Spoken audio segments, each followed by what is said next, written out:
नमस्कार दोस्तों, target with PS Parihar channel में आपका स्वागत है। आज की इस वीडियो में हम लोग बात करेंगे सबसे पहले यूपीएससी पीटी पेपर की, उसके बाद में हम लोग बात करेंगे बिहार डोमिसाइल नीति की। सबसे पहले बात कर लेते हैं यूपीएससी की कि इस बार का जो पेपर था वो किस तरीके का था, कितने विद्यार्थी उपस्थित हुए और इस बार का जो कट ऑफ है वो कितना हो सकता है। तो सबसे पहले हम लोग पेपर को ही देखते हैं। तो ये देख सकते हैं, ये आज का पेपर है और इस बार के पेपर को बहुत सारे विद्यार्थियों ने दिया है प्रयागराज में। अभी मेरी बहुत सारे छात्रों से बातचीत हुई है। छात्रों ने बताया कि पिछली बार की तुलना में इस बार का जो पेपर है वो बदला हुआ आया था, पूरा पैटर्न बदला हुआ था। कुछ इस प्रकार के टॉपिक उठाए गए थे इस बार जो पिछली बार की जो परीक्षाओं में नहीं पूछे गए हैं। खास तौर से करंट अफेयर्स इत्यादि के जो क्वेश्चन है या सैन्य अभ्यास वाले जो प्रश्न है वो पहले कभी नहीं पूछे गए। इस बार सैन्य अभ्यास के जो प्रश्न है वो काफी पूछे गए थे। तो थोड़ा सा इस बार का जो पेपर था वो आसान छात्र बता रहे हैं। आप लोगों को कैसा लगा है आप लोग भी कमेंट बॉक्स में अवश्य बताएं, क्योंकि जब आप बताएंगे तो उसके बाद में फिर एक कट ऑफ का वीडियो अलग से आएगा। अभी मैं कट ऑफ के बारे में बहुत ज्यादा नहीं बता पाऊंगा, क्योंकि बहुत ज्यादा फीडबैक नहीं मिला है, अभी विद्यार्थियों ने मिला भी नहीं पाए हैं और इसमें विद्यार्थियों को टाइम भी लगेगा। लेकिन इतना तो तय है कि जिस प्रकार का पेपर है और जो विद्यार्थी बता रहे हैं, जो लगातार मेंस देते रहे हैं यूपीएससी का, उनका ये कहना है कि पिछली बार की अपेक्षा ये वाला जो पेपर है वो थोड़ा सा आसान था। कुछ क्वेश्चन इस प्रकार के इसमें पूछे गए थे जिस प्रकार के जो क्वेश्चन है वो एसएससी इत्यादि के एग्जाम में पूछे जाते हैं। तो इतना तय है कि कट ऑफ पिछली बार जैसे 75 गया था, तो इस बार का जो कट ऑफ है वो थोड़ा सा ज्यादा जा सकता है। इस बार जो है कुछ बुक्स वगैरह भी पूछी गई थी, जैसे आप लोग यहाँ पर देख सकते हैं द इंडिया वे, ये जो टिक लगा वो सही है और हमारे विदेश मंत्री हैं इन्होंने ये बुक लिखी थी। इस तरीके के कुछ क्वेश्चन आए हैं, कुछ सैन्य अभ्यास के क्वेश्चन आए हैं और यहाँ पर देख सकते हैं ये पॉलिटी के भी क्वेश्चन आए हैं। अगर हम सब्जेक्ट वाइज बात करें कि सबसे ज्यादा किस विषय से प्रश्न पूछे गए हैं, तो इस बार बाजी मारी है भूगोल ने। भूगोल से इस बार भूगोल और पर्यावरण को अगर मिला दिया जाए तो लगभग 30-31 क्वेश्चन भूगोल से और पर्यावरण से पूछे गए हैं। केवल ज्योग्राफी की बात करें तो 19 या 20 प्रश्न जो है वो ज्योग्राफी के आए हैं और लगभग 10 क्वेश्चन जो है वो पर्यावरण से आए हैं। दोनों को मिलाकर के 30-31 जो प्रश्न है वो भूगोल से पूछे गए हैं। करंट अफेयर की बात करें तो जो बताया जा रहा है पेपर आप देखेंगे, ये मेरे पास है, वैसे मैंने ये टेलीग्राम चैनल पर भी डाल दिया है। ये देखिए, ये सैन्य डिफेंस से भी आए 3-4 क्वेश्चन। तो करंट अफेयर के जो क्वेश्चन है वो बताया जा रहा है कि लगभग 19 प्रश्न 18-19 प्रश्न जो है वो करंट अफेयर के पूछे गए हैं। हिस्ट्री से कम क्वेश्चन आया है। हिस्ट्री की अगर हम लोग बात करें, हिस्ट्री से टोटल 8 या 9 प्रश्न आए हैं। अगर एंशिएंट हिस्ट्री की बात करें तो लगभग 5 क्वेश्चन आए हैं। मिडवल की बात करें तो लगभग 2 प्रश्न आए हैं और कला की अगर आप बात करें तो लगभग 1 प्रश्न आपको देखने को मिलेगा।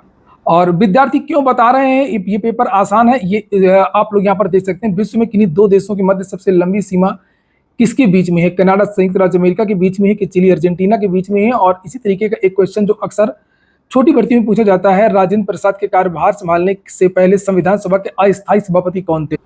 तो यहाँ पर आप देख सकते हैं कि ये डॉक्टर सच्चिदानंद सिन्हा ही थे। और अगर हम बात करें कि ये वाला जो क्वेश्चन अगर इसको देखें तो इनके बीच में अगर हम बात करें कि कितने किलोमीटर की सीमा रेखा है, तो ये 8,891 किलोमीटर, ये इतनी लंबी सीमा रेखा है। तो ऐसे ये वाला है 368 के अनुसार संसद निम्नलिखित में से किनके द्वारा संविधान के किसी उपबंध में संशोधन कर सकेगी?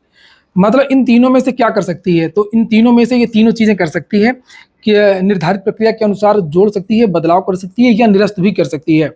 तो यहाँ से ये देखिए, ये वाला क्वेश्चन लूसेंट में दिया हुआ है। सभी विद्यार्थी इसको पहले जब नई नई लूसेंट लेते हैं तो इसको जरूर पढ़ते हैं।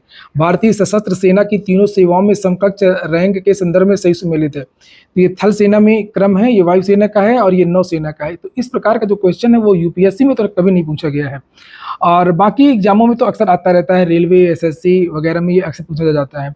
तो ये देखिए, ये इसमें इस बार पूछ दिया है। तो एक चीज है कि यूपीएससी में कोई भी व्यक्ति जो है धारणा न बनाए कि नहीं ये यूपीएससी ये नहीं पूछता है।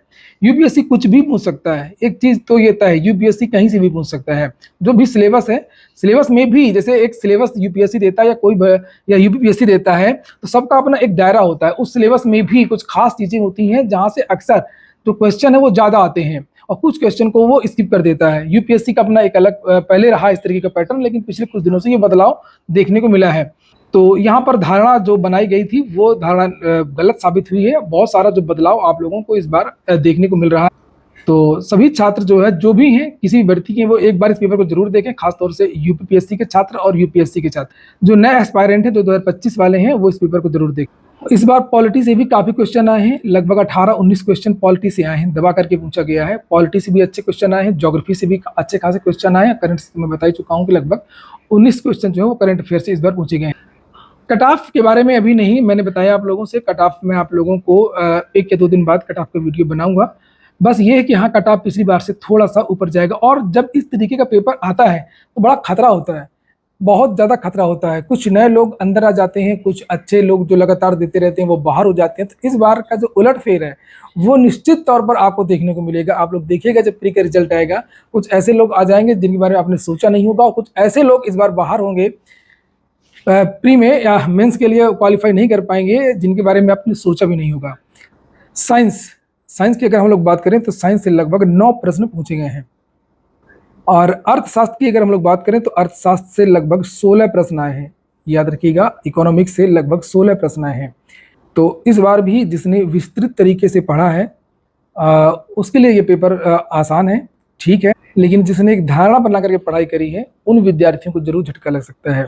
चलिए अब हम बात करेंगे, आगामी भर्तियों में लागू हो सकती है डोमिसाइल नीति। बिहार डोमिसाइल नीति को लेकर के हंगामा सोशल मीडिया में आज सुबह से एक ट्विटर अभियान वहाँ के विद्यार्थी ने रखा है, और विद्यार्थी याद दिला रहे हैं कि जब भारतीय जनता पार्टी की सरकार थी और वहाँ से भर्तियां आ रही थी तो लगातार एक आंदोलन चलाया गया था, उसका समर्थन भी किया गया था, और ये कहा गया था कि बिहार की नौकरियों में बिहार के विद्यार्थियों को मौका मिलना चाहिए।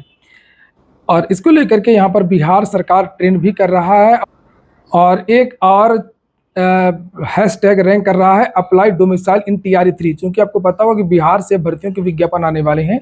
सुबह के समाचार पत्रों के माध्यम से भी जानकारी दी गई थी कि लगभग 2.25 लाख भर्तियां जो है शिक्षा विभाग में खाली हैं। इसके अलावा लगभग 4,72,000 से ज़्यादा बिहार में रिक्त पद हैं जिन पर भर्ती की जानी है। तो देखिए, यहाँ पर विद्यार्थियों ने लिखा कि बिहारी होना जुर्म है, इस तरीके से नीतीश कुमार डोमिसाइल नीति लागू करो, भी डोमिसाइल नीति लागू किया जाए। अन्य राज्य में भी पहले से स्थानीय नीति लागू है, इसलिए कोई समस्या ना हो, इसलिए बिहार में भी डोमिसाइल नीति लागू किया जाए। ये देखिए, यहाँ पर डोमिसाइल नीति लागू करने के लिए 1 लाख से अधिक शिक्षक अभ्यर्थियों ने लिखा पत्र, और इसी तरीके से यहाँ पर आज की कटिंग विद्यार्थी उसको टैग कर रहे हैं, दिखा। ये आप देख सकते हैं, दिनेश भारती हैं, इन्होंने भी लिखा है। एक वीडियो भी यहाँ पर ये वायरल हो रहा है। ये जो जब भर्ती आई थी तब वहाँ पर बिहार में हंगामा हुआ था बहुत ज़्यादा। हमारे 1 दर्जन से अधिक साथियों को पुलिस ने डिटेन किया है, लेकिन हम लोग हारने वाले नहीं हैं। जब तक मुख्यमंत्री जी यहाँ नहीं आएंगे हम लोग हिलेंगे नहीं। हमारी मांग जाएंगे है डोमिसाइल नीति। बिहार पर पहला हक बिहारियों का है, जिस तरीके से झारखंड पर पहला हक झारखंडियों का है, बंगाल का पहला हक बंगालियों का है, उसी तरह बिहार का पहला हक बिहारियों का है। और नौकरी है जिनको देखिए, एक और वीडियो विद्यार्थी टैग कर रहे हैं। से बाकी पार्टियों के लोग नीतीश कुमार पर हमलावर हैं। आपके सामने कुछ जानकारी एक बार फिर से मैं रखना चाहता हूं, जरा गौर फरमाइएगा। देखिए क्या स्थिति है शिक्षक नियुक्ति को लेकर, भर्ती को लेकर। उत्तर प्रदेश में दूसरे राज्यों के अभ्यर्थी 5 साल यूपी में जरूर रहे हों, यह नियम उत्तर प्रदेश में है। झारखंड की मैं बात करूं तो स्थानीय स्कूलों से 10वीं पास जरूरी है, यहां पर यह रूल है। उत्तराखंड 10वीं 12वीं या डिग्री उत्तराखंड से हो, ये 3 यहां पर शर्तें रखी गई हैं। हिमाचल, छत्तीसगढ़, गुजरात, अरुणाचल, असम, मेघालय स्थायी निवासी होना जरूरी है। ये इन राज्यों में जो स्थिति है वो आंकड़ा मैंने आपके सामने रखा।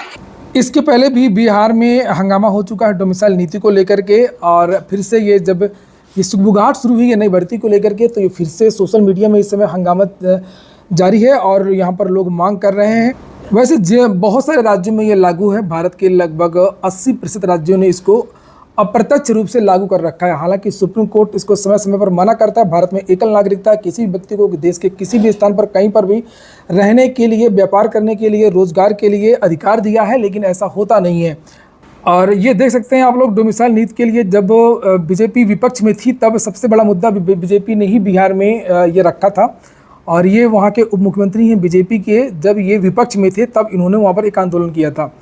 देखने वाली बात है कि अब क्या होगा। जो भी चीज़ें होंगी आपके चैनल के माध्यम से अपडेट कर दी जाएंगी। आप लोग कमेंट बॉक्स में बता सकते हैं कि डोमिसाइल नीति अलग अलग राज्यों को लागू करना चाहिए या नहीं करना चाहिए, चाहे वो उत्तर प्रदेश हो या बिहार हो। पूरा वीडियो सुनने के लिए बहुत बहुत धन्यवाद।